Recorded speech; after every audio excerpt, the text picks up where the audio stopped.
अभी भी लेकिन बहुत सारे पेरेंट्स ऐसे हैं डॉक्टर साहबा के जो इम्पोज करते हैं फ्रॉम द डे वन। बच्चा अभी स्कूल में कदम नहीं रख रहा, डॉक्टर बनेगा, इंजीनियर बनेगा, पायलट बनेगा, फौजी बनेगा, पुलिस वाला बनेगा, थोप दिया जाता है बच्चे पे।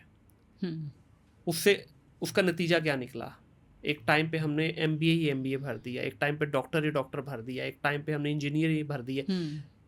क्या आप समझती हैं कि यहाँ पे 3 स्टेक होल्डर आ जाते हैं? पहला पेरेंट्स, दूसरे आपकी स्टेट, तीसरा एजुकेशनल इंस्टीट्यूशंस।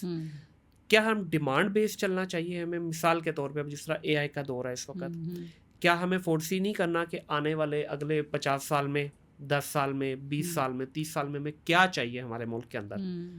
जिस तरह बाहर हो रहा है, बाहर आप देखें कोई भी एडमिशन होते हैं, ऐसे नहीं कि भेड़ बकरियों की तरह बस उनको एडमिशन दे दिया, वो नीड बेस्ड चलते हैं। उनको पता है अच्छा हमारे यहाँ प्लम्बर्स की ज़रूरत है, प्लम्बर की इनटेक हो जाएगी, वो उसको बल्कि लिंक करते हैं फिर आगे पीआर के साथ। उनको टेक्निकल स्टाफ चाहिए, वो उसकी हायरिंग करते हैं, उसके लिए वो एजुकेशन का वो करते हैं। बिल्कुल। आपको क्या लगता है कि पेरेंट्स की ये सख्ती, पेरेंट्स का इस चीज़ के ऊपर श्रबन होना कि नहीं मेरा बच्चा डॉक्टर ही बनेगा, क्या कहती हैं इस पे? आपके सामने है, जैसे मैंने कहा ना, बच्चा तो कभी नहीं, बच्चा कहेगा वो सब कुछ कर लूँगा जो मतलब मैं वो नहीं करूँगा बस जो आप कहते हैं। मतलब कहीं ना कहीं ये साइकी है कि मैं सब कुछ कर लूँगा, वो नहीं करूँगा जो ये कहते हैं। सही। और वैसे भी इस तरह के बच्चे प्रेशर में आके चले जाते हैं रॉन्ग डायरेक्शन में, लेकिन फिर वो कुछ भी नहीं बन पाते। वो 3 इडियट्स की तरह, वो ना इंजीनियर रहेगा और ना वो फोटोग्राफर रहेगा, ऐसे ही होता है। बच्चे प्रेशर में आ जाएंगे लेकिन वो परफॉर्म नहीं कर पाएंगे। और दूसरा जो मेन पॉइंट है वो ये है कि आपको मार्केट ड्रिवन चलना तो चाहिए, क्योंकि जैसे आजकल जो हम कर रहे हैं उन डिग्रीज की आगे जॉब मार्केट नहीं है। अगर हम फ्लैट उसमें चले ना कि कोई फ्यूचर के साथ लिंक ही नहीं है, तो उनकी कोई जॉब मार्केट नहीं है। तो इसलिए हमें वो बैकवर्ड आना है कि फ्यूचर में कि इतने साल बाद किसकी डिमांड है वो अभी हम प्रोड्यूस करें।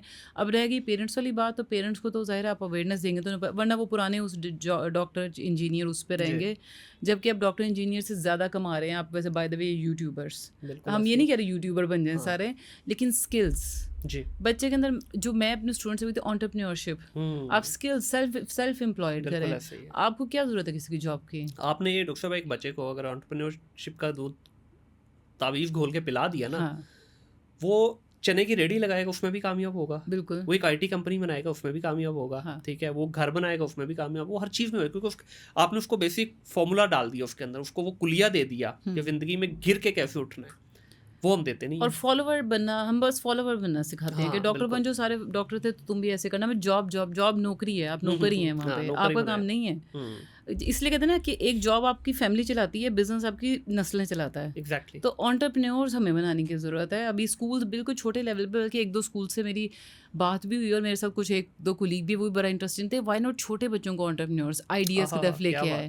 अब स्कूल वाले कन्विंस नहीं हो रहे फिलहाल, लेकिन मैंने कहा काश मेरे हाथ में कोई स्कूल की चेन आ जाए ना, तो एंटरप्रेन्योर आइडियाज़ पे अगर उनको डाल दिया ना छोटी क्लासेस में, आपको पता भी नहीं वो कहाँ निकल जाएंगे। बेशक ऐसा ही है। देखें जब इंसान ज़िंदगी में कहीं पहुँच जाता है ना, फिर सिर्फ आपके पास नदामत, काश का एक वर्ड जो है ना, फिर ये आपका सारी ज़िंदगी जान नहीं छोड़ता। काश मुझे कुछ समझाने वाला होता, काश मुझे कोई डायरेक्शन देने वाला होता। आज का बच्चा मैं समझता हूँ बड़ा ब्लेस्ड है।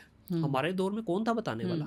वही था, डॉक्टर बन जाओ, इंजीनियर बन जाओ, अकाउंटेंट बन जाओ, ये 4-5-6 डोमेन थी, और उनमें भी जो बने बस वो तितर बटेर वाले ही बने।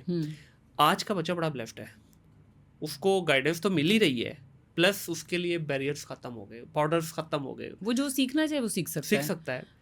मतलब एक इतनी सी बच्ची कैनवास को प्रिंटिंग कर रही थी, मैंने कहा कहाँ सीखी थी? प्रिंट किया उसने, प्रो कहती मैं यूट्यूब से लेसन्स लिए हैं, मैंने सारा सीख लिया है। एवरीथिंग इज अवेलेबल ऑनलाइन, सिर्फ आपने पिक करना है, मैंने ये सीखना है। और आप तो इसलिए मैं स्किल बिल्डिंग करें बस। स्किल्स वाला कभी फारिग ही नहीं बैठता। कोविड में क्या हुआ था, सारे मतलब सबकी जॉब एट स्टेक आ गई, सिर्फ वो थे ऑनलाइन बिजनेस में गए जिनको पता है घर से बैठ के काम कैसे करना है। स्किल्स जो थी, तो स्किल बिल्डिंग करनी चाहिए। प्लस पेरेंट्स के अंदर, उनके अंदर भी अवेयरनेस आ जाती है। वो भी इसी सोशल मीडिया का पार्ट है कि डॉक्टर वगैरह वो सारे तो अब आउटडेटेड हो गए, अब तो है स्किल्स। हाँ ऐसे ही है। स्किल्स है तो आप कोई एंड नहीं है। और ऑनेस्टली डॉक्टर्स में भी, इंजीनियर्स में भी आज वो जिंदा हैं या वो ज़्यादा कमा रहे हैं जिन्होंने डिजिटल का सहारा लिया, जिन्होंने ऑनलाइन का सहारा लिया, जिन्होंने अपने आप को ग्लोबल प्लेटफॉर्म के ऊपर रजिस्टर्ड किया। बल्कि एक इंटरेस्टिंग, अभी एक डॉक्टर, यही जोहटा उनके एक डॉक्टर हैं, वो जाके किसी जगह से शैम्पू का फॉर्मूला सीख के आए हैं, वाह उस बिजनेस में आ गए हैं। वो कहते हैं कि मैं एक्सेप्ट करता हूँ कि मेरा क्लिनिक है, मैं हाँ, चलाता हूँ, सब हाँ। कुछ है, लेकिन मुझे आना है एंटरप्रेन्योर की तरफ, बिल्कुल सही मुझे है। बनना है मैन्युफैक्चरर। तो वो गए और उन्होंने, वो पूरी वीडियो है उनकी, उन्होंने सीखा, उन्होंने कहा मैं इस बिजनेस, और उन्होंने वो जो अपना नॉलेज था मेडिकल का, वो शैम्पू को बनाने में यूज़ किया, वाह, और अब वो तो अल्टीमेटली आए तो उसी तरफ ना। बिल्कुल ऐसे ही, बिल्कुल आपका ऐसे ही। क्लिनिक बंद हो जाएगा, सब कुछ स्किल्स बनेंगी, वो आपकी चलती रहेंगी। हाँ, ऐसे ही है।